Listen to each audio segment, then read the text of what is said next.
masyarakat yang menyaksikan acara ini. Terima kasih atas kehadirannya di gedung Park Hyatt Hotel pada pagi hari ini.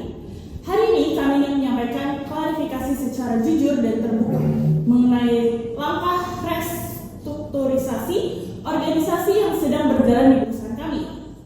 Kami tahu isu ini memicu banyak kekhawatiran dan pernyataan di ruang publik.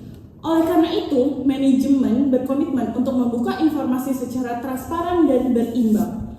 Untuk menjelaskan latar belakang dan kebijakan mendasar perusahaan, saya persilakan Chief Executive Officer PT Innovatech Solution Tbk untuk menyampaikan pernyataan resminya. Ya, terima kasih. Selamat pagi rekan-rekan sekalian. Sebagai pimpinan, saya bertanggung jawab penuh atas masa transisi yang sedang dihadapi perusahaan saat ini. Kita semua tahu bahwasannya perkembangan teknologi dan artificial intelligence bergerak sangat cepat di tingkat global. Agar Innovatech bisa terus bertahan, tetap relevan dan juga mampu bersaing di industri, transformasi digital adalah langkah yang kita tidak bisa hindari. Setelah melalui proses evaluasi mendalam, kami terpaksa mengambil keputusan yang sangat berat bagi bisnis. Perusahaan melakukan restrukturisasi organisasi yang berdampak pada pengurangan 20% operasional. Saya ingin menegaskan satu hal. Pengurangan ini sama sekali bukan karena kinerja buruk dari rekan-rekan yang terdampak. Mereka adalah talenta hebat yang punya andil besar dalam membangun fondasi perusahaan ini.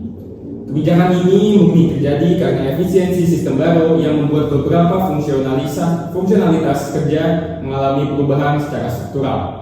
Langkah sulit ini kami harus ambil demi melindungi keberlanjutan bisnis secara jangka panjang.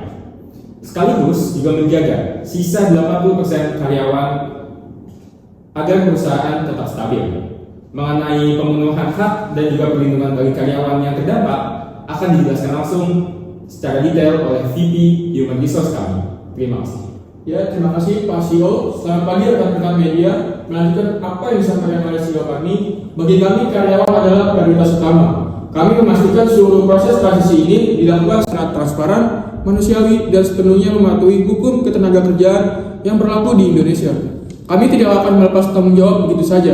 Ada 3 komitmen utama yang perusahaan berikan untuk membantu rekan-rekan yang terdampak.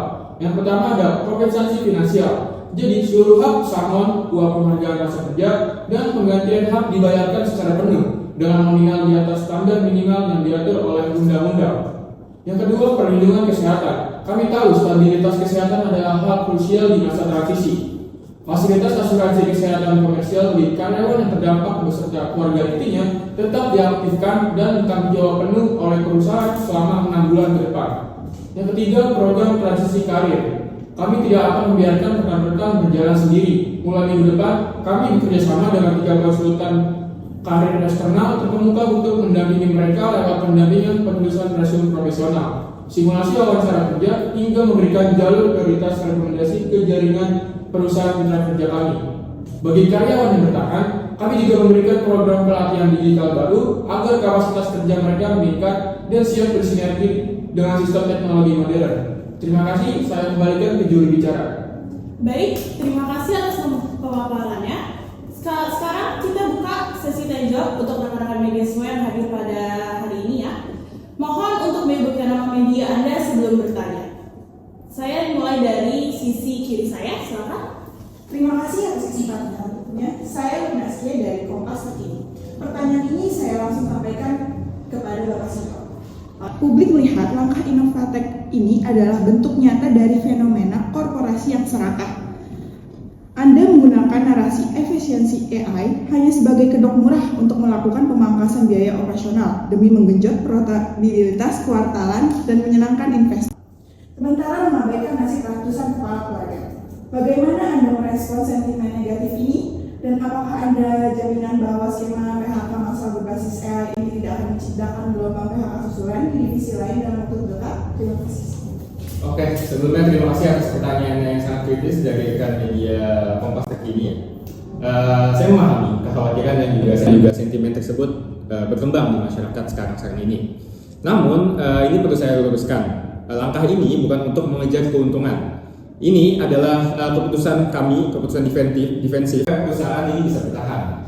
Di industri teknologi, jika kita menolak beradaptasi dengan efisiensi baru, sementara kompetitor lain maju, perusahaan ini bisa bangkrut total dalam kurang lebih 2 tahun ke depan.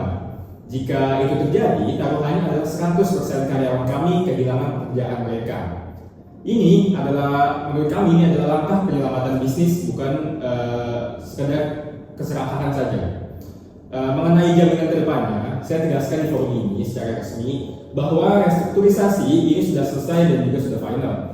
Tidak ada rencana ataupun agenda tersembunyi untuk melakukan gelombang PHK susulan ke depannya. Fokus kami mutlak hanya untuk menguatkan, merawat, dan juga memajukan tim yang ada saat ini. Terima kasih. Baik, selanjutnya boleh untuk media dari sebelah kanan saya.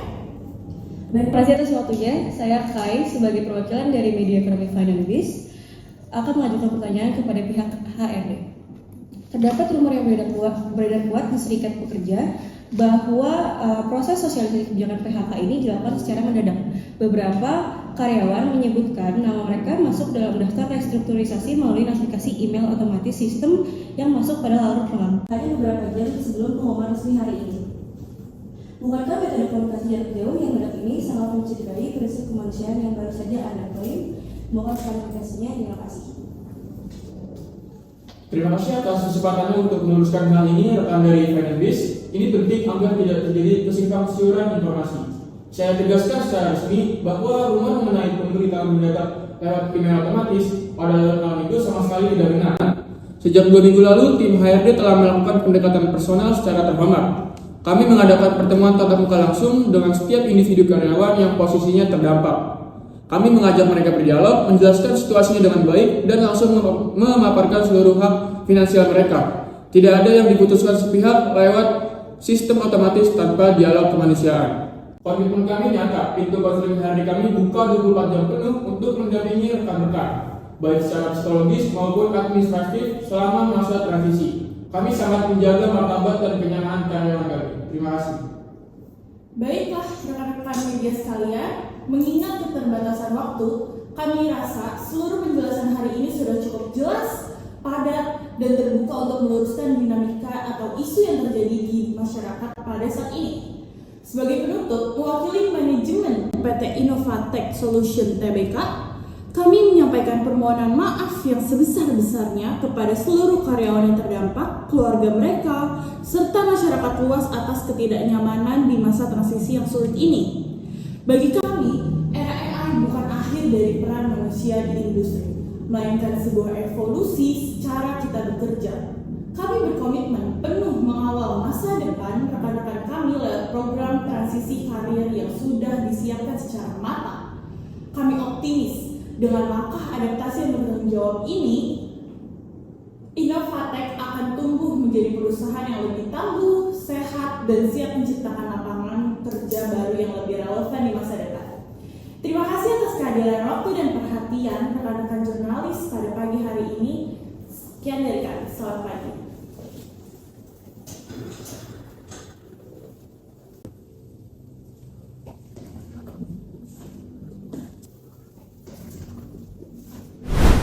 Saya Zudia Didi selaku Chief Executive Officer. Saya Kania Pramusya Paramita sebagai juru bicara utama. Saya Institut Pak Ramadan selaku juru bicara pendamping. Saya Lunasya Zahra selaku wartawan 1 dari media nasional yaitu Kompas.